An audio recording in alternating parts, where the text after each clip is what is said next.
Take a look at our new snapshot of the Republican presidential race in New Hampshire. The CNN Time ORC poll shows Mitt Romney's lead has widened since early this month. Newt Gingrich's support has tumbled. Ron Paul is held steady. Jon Huntsman, who's focusing like a laser beam on New Hampshire, he hasn't been able to climb out of single digits. He's now at 9%. Joining us now from Manchester, New Hampshire, the former U.S. ambassador to China, the former Utah governor, Jon Huntsman. Governor, thanks very much for coming in.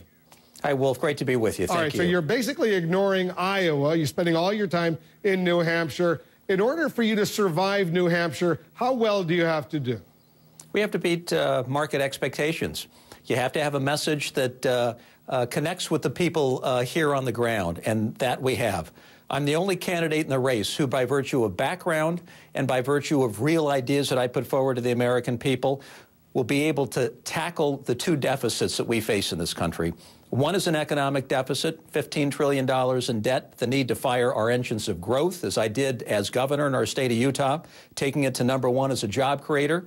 But just as importantly, Wolf, we need someone who can tackle the trust deficit, because I believe our trust deficit in America is as corrosive as the economic deficit. And that means we've got to have a candidate and ultimately a president who can work for term limits in Congress, who can work toward closing the revolving door, and who can deal with the banks on Wall Street. We've got banks that are too big to fail, Wolf, and we're setting ourselves up for another bailout, and the American people deserve better than that. Here's what an editorial in the New Hampshire Union Leader said today about you. I'll put it up on the screen. Huntsman says he's a conservative, and on some issues, such as tax policy, he's pretty good.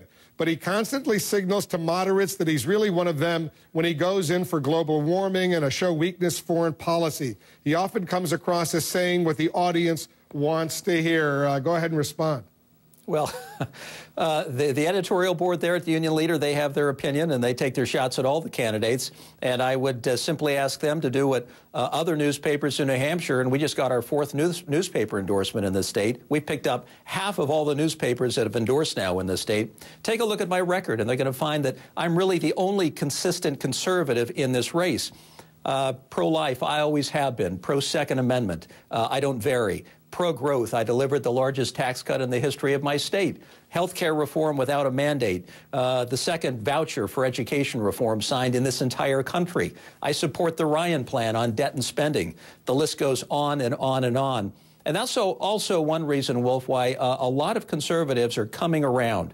Those who may have glossed over me at the very beginning because I crossed a partisan line to become U.S. ambassador to China, and they're saying we missed something. We've gone on now to look at everybody else, not to our liking, by the way, and we're now looking at Huntsman again because his record does suggest that he is the real consistent conservative in this race.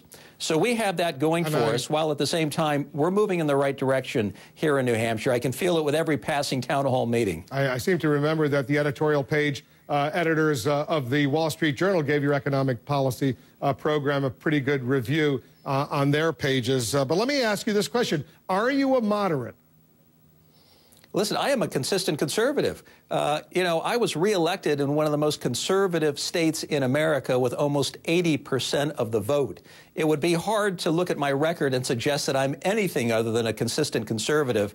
And don't mistake a moderate temperament for a moderate record. I'm one who also believes in bringing people together in making a decision. And let's not forget that this nation is crying out, Wolf, crying out for our people to be brought together. We've got to be reminded that we're all Americans at the end of the day, and we've got to come together at some point to solve our problems.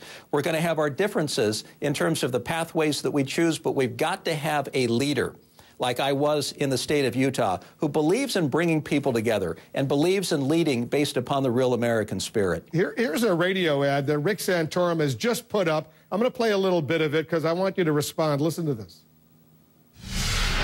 Simple question. Which candidate gives us the best chance of defeating Barack Obama? The answer, Rick Santorum. Rick Santorum has more foreign policy credentials than any of the candidates. All right, you want to disagree with him on that last point? Well, I'd have to draw the spirit of Pat Buchanan in saying this, Wolf, but I'm not sure the time spent in an international house of pancakes necessarily qualifies for foreign policy experience. Well, wait a second. I've lived over... In fairness, he spent, what, a long time as a member of the Armed Services Committee in the U.S. Senate. A lot of people can claim that, and Rick's a terrific guy, and I respect his service. I've lived overseas 4 times. I've been an ambassador for my country 3 times, including managing the most difficult, challenging, and important relationship of the 21st century, that of China. I've been on the ground as a practitioner of foreign policy, and I think the American people will recognize that. And in the end, I think that will be an important consideration on their part, because the world is complex and confusing. It's not getting any less so. And I think the American people are going to want someone who knows intimately well the Chinese, when you look at our most important economic relationship going forward and our most significant economic opportunity, and where our strategic challenges lie, and that will be in the Asia-Pacific region, where I've spent a whole lot of years. Your foreign policy is vastly different than Ron Paul's. Here's the question I've been asking it to the other candidates as well. If he were to get the Republican nomination, would you be able to vote for him? That's a hypothetical, Wolf, and I ain't going there. It's a simple question. It's a yes or no. No, it's not a simple question. If you feel you're going to be the nominee, and I feel I'm going to be the nominee. Newt Gingrich said he couldn't vote for him. Listen, if Ron Paul said he could, if Ron Paul Rick can get to the Santorum finish said line, he could. So you could give me a yes or a no if he were to get the nomination. Can get to the finish line, I'd be happy to support him, but he won't get to the finish line because he's unelectable. And in part, he's unelectable because of his worldview, based, some of it based on pure isolationism.